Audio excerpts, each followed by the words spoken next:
All right, let's get to this. Let's do a little bit of some off-season practice observations from today. So obviously, of course, Jay, you've been on vacation, a well-deserved vacation for a couple of weeks, but you got to catch back up today and hit the locker room today. Let's start Burrow, right? What people want to know and what people want to hear more about. What was your thoughts on what you've seen and heard from Joe Burrow thus far? Well, just what I saw today, I thought he was throwing the ball really well. I mean, pinpoint, a lot of zip on the ball, putting it right on the numbers, and he was doing a lot of rolling out and chucking it deep and still putting it on. I thought he looked great. I obviously haven't seen the last two times that he's been out on the field, so I don't know how to gauge progress from there. But what I saw today, I thought was really encouraging.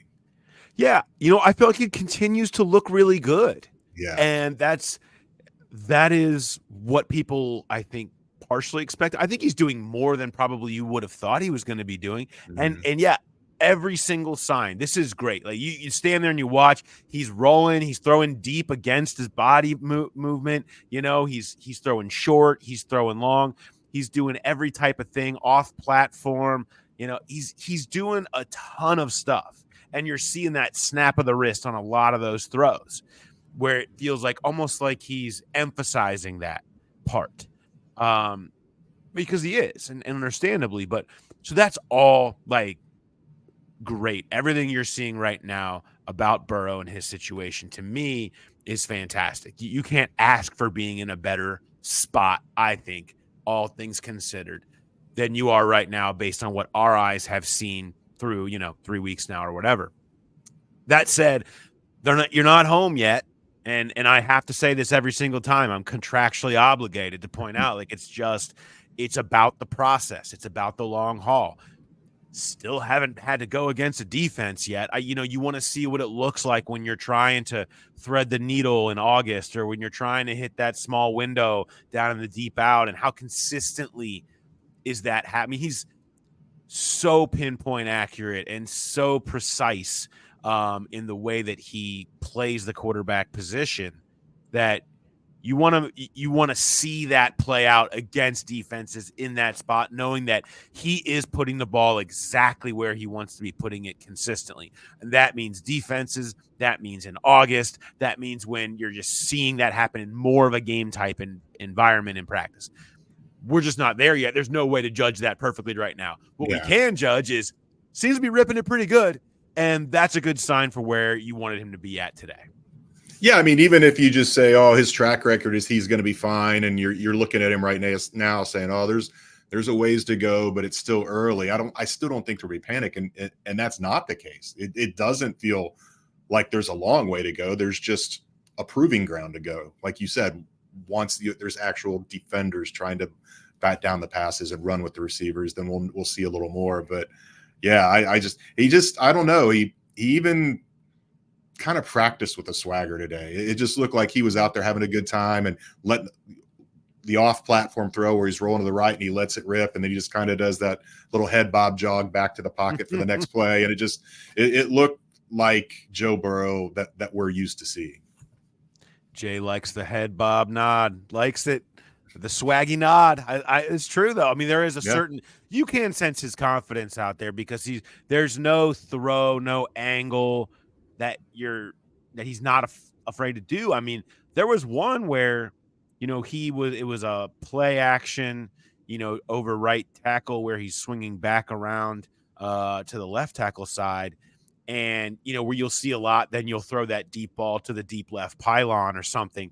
He threw back across his body down the right sideline and hit, I believe it was Trenton Irwin, right in stride down the right sideline. And you said, whoa, not a spot you expected that ball to go, with the way his whole body was moving and what he was doing, but he just kind of snapped it out there and put it right on point. And I think stuff like that certainly suggests, man, he's in a really confident place right now with what he's out there being willing to do. So all things on the Joe Burrow front, certainly very encouraging. What about other observations? Non-Burrow division. What are we? What else do we see? Jermaine Burton is just, I don't know. He's a different guy. He's he doesn't catch the ball, he snatches it. I mean, it's like a violent grabbing of the ball when it's in the air. And a lot of times, I don't know if it's for show or what, sometimes he'll jump even when he doesn't need to jump. And he just has this impressive glide about him. And it was fun to watch him run routes and snare the balls out of the air. It wasn't so fun to talk to him after practice. He was not in the mood to converse with us, but watching him, my goodness. I mean, it was like I said, I missed the first two. It was really fun watching that guy run routes and then just going and getting the ball, whoever was throwing it to him. Yeah, you see it, man.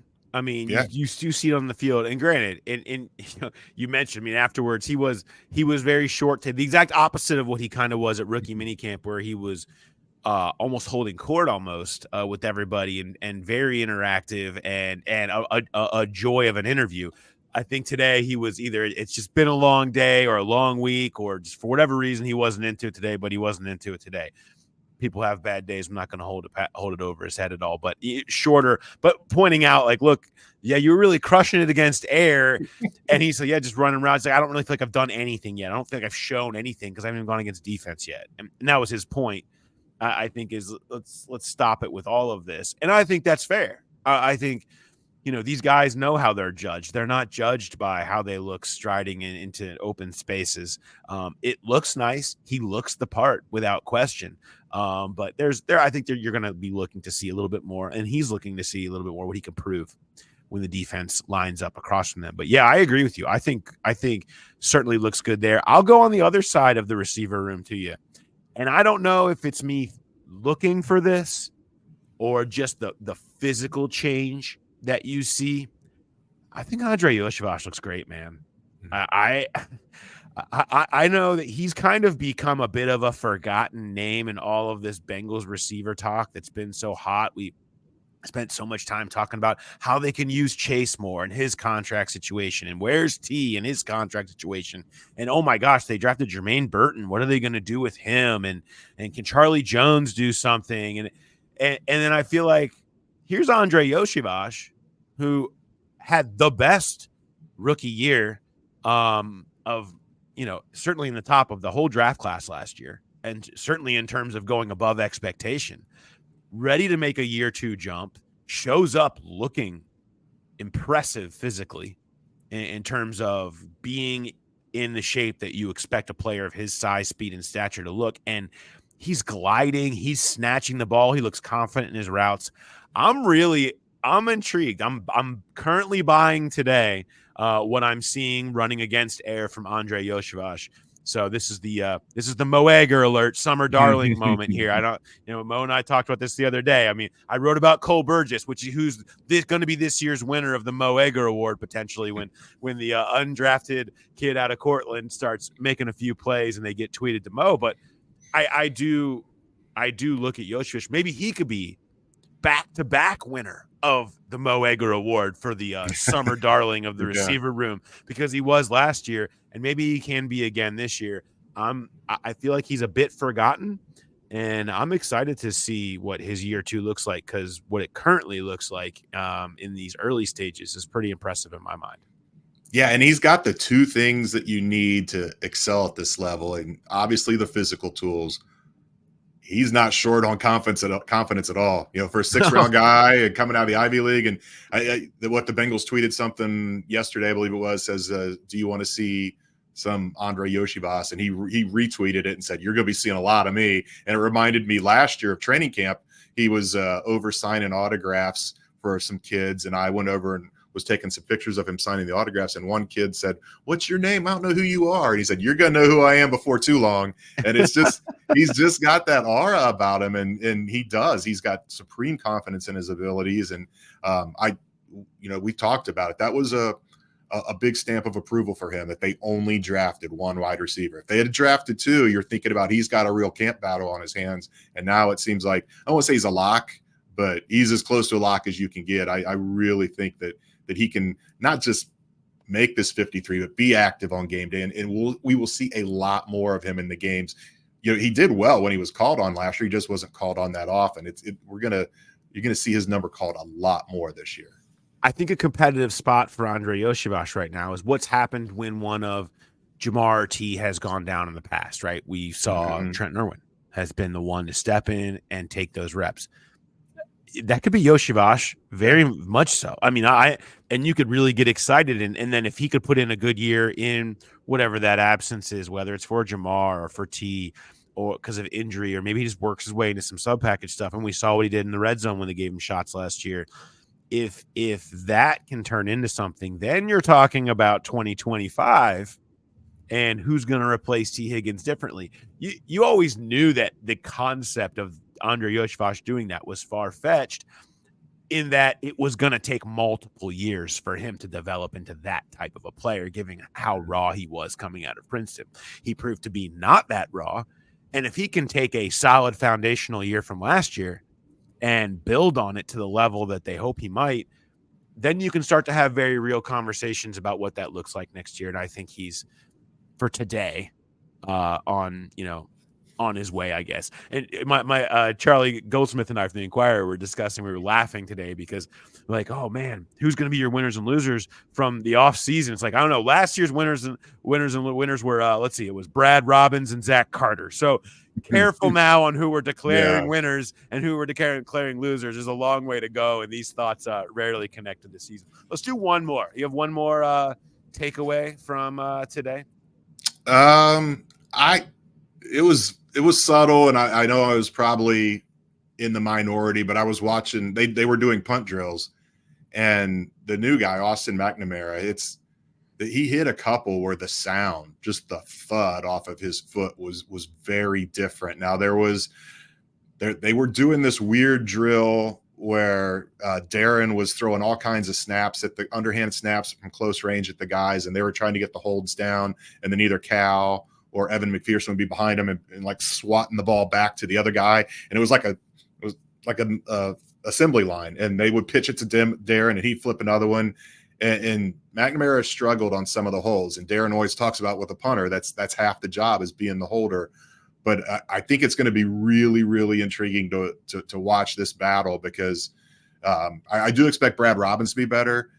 But man, Austin McNamara was thumping some balls, and it sounded different. It looked different at times. And I think everybody kind of assumes he's going to come in and beat out Brad Robbins. I think Brad's going to have a lot to say about that. But I started it early. We were joking about it before practice. Charlie Goldsmith, get your stopwatch out and start recording hang time. But I did. They were doing a lot of punt drills early in that practice, and I made sure to take note of it and was very impressed with McNamara. Yeah, I mean, we'll see how he comes in and does, but certainly there's a hope that he can be the guy. I just love discussing the concept of holder catch radius, which is very exciting. He's so long and tall, and you're like, he gets there, and you're used to seeing even with Kevin Huber and with Brad Robbins, your standard. He looks like he could absolutely he's like the Victor Wembanyama of hunting holders back there. And so, yeah, that's the factor, the largely undiscussed factor of punter catch radius. They're going to make sure they're measuring those wingspans at the combine for the punters now, once they see the impact that McNamara could have on the league with this. This could be the game changer. I have one more to get to before we flip it forward. I want to talk about something. It was in the news. Cam Taylor-Britt graduates from Nebraska this past weekend. He walks, and that video surfaced from his mother, Courtney, and it was on everybody's socials, Bengals, Nebraska, everybody, rightfully so. Cam, who was close to graduating before he came out, but ended up one semester short because he was supposed to go in December. It didn't happen. Then he had to get fully into training for the draft and the combine. He never finished it. So he went and took this quarter and made sure to finish his degree and wasn't even going to walk, but he said, I'm going to go walk, and did it. And I've talked to Cam a couple of times over the last couple of weeks. He's been around and just kind of been, he's a fun guy to talk to. And there's a noticeable difference with him. He's a big kid, and he was, and juice, right? He comes in, that was his reputation. He's this big, energetic kid, and he was that certainly at the beginning. you're seeing him turn the corner maturity wise. And I think this graduation thing, while maybe small and a fun, nice story to see on your weekend, is a really big sign of him turning a corner in a lot of ways. And I just want you to listen. Here's Cam Taylor-Britt a little bit. I kind of discussed this a little bit with him at the end of our session with him today about graduating, seeing his mom, stepdad, family afterwards, and kind of the maturation process that he's been kind of going through here lately. Here's some of Cam Taylor-Britt. So what was it like when you saw your mom and stepdad? What was that? What were those moments like when you came back and saw them for the first time after they had taken shots of you from the stands and stuff? I was holding tears back. I think they were. The Nebraska fans were there, so they were cheering and everything. So it felt great to be basically home. And just to do that in front of, my family, finally walk the stage is, that's a lot of people don't get to experience it. So I'm glad I actually did it because I'm lazy to an extent. I didn't want to walk. I was just like, send me mine, and we're going to do something else. But, mom, grandmother, siblings, and it felt great to actually, go and do it. You probably feel, you talk about connecting with kids or feel like a big kid yourself in a lot of ways. But do you feel like you're really, this is grown-up stuff, you know what I mean? Like, you feel that maturation in general just in your life, kind of growing up now, year 3, doing things like this? Does it feel that way to you? Yeah, it does, man. And me and Coach Burst, we kind of chop it up about it a lot. Like him, he's been here since I have. And I can, feel the growth, honestly, just even out on the field and, just my decision-making, off the field decision-making, just want to do certain things and not sit out from certain events. It's playing out great for me, I believe, that's what comes with it. Honestly, you have to grow. You stay in the same place, you will not get better. So, I've always wanted to excel and succeed in everything I possibly do, so. That's how it's been going. What do you think, looking back at some of the decisions and who you were even just a couple of years ago? Do you look back at some of that stuff and be like, oh, man, this time when I was a rookie, I was doing this, I was doing that on, off the field, whatever. like, man, what was I thinking? Is that how you view it?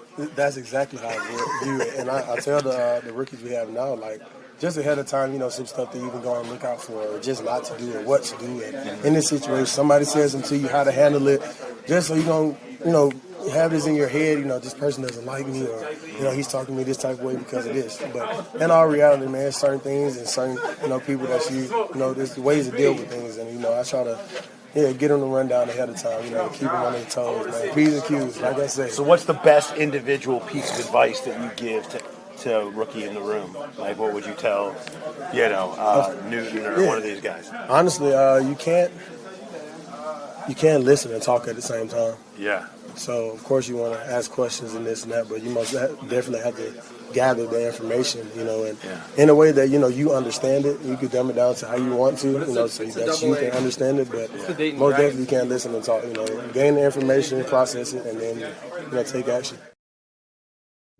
There's Cam Taylor-Britt, talking about I can feel the growth and off-field decision-making and that type of stuff. I think it's noticeable. I thought it was noticeable before he was saying that stuff, and you can hear it in the way. I mean, it's a joke, but he's like one of the oldest guys back there now, and he really does have real advice. That's advice I should give to you, Jay. You can't listen and talk at the same time. All right. So actually, I probably need to heed that advice a little bit more. But I just think the idea of him taking pride in giving advice, taking pride in being a bit of a role model in that room is another sign of what we're talking about here. Yeah, and I love that line when he said that. And I don't know, that kind of sounds like something a coach might tell a player, and he might just be parroting what he heard from a coach, but that may have just come straight from him. I don't know. But I do. I see it in him. We were all waiting to go in the locker room, and he was one of the first ones off, and he walked by and dapped up every reporter. And you just don't see the guys do that a lot. I think he just feels comfortable. He was encouraged by his rookie year, sure, but it's kind of a one-time thing. And then when you go out and do it a second time, I think that really boosts the confidence level, and you see the maturity. And, I was interested because every year they do this where late in the year, they'll have all the players wear T-shirt or a sweatshirt of the college they went to, and they take a big team picture of it, but they only let the players who actually graduated take part in that picture. And I asked him about that, if he felt left out, and he admitted that he did. That's not why he went back and got his degree, but it was part of it. He said it a couple of times. I'm a guy that finishes what I start. And that's just, again, that's another very mature thing, a very mature way to look at it. And I'm looking for big things from him this year. We, talk so much about where's Dak's going to fit in, and DJ Turner, and he's like the one piece in that secondary where there's really no question. You're just going to put him in at that one outside corner spot, and you'll be good to go. And what the rotation looks like at safety, what it looks like with DJ and Dax, all that'll be figured out. But it feels like CTB is the lock in that secondary right now.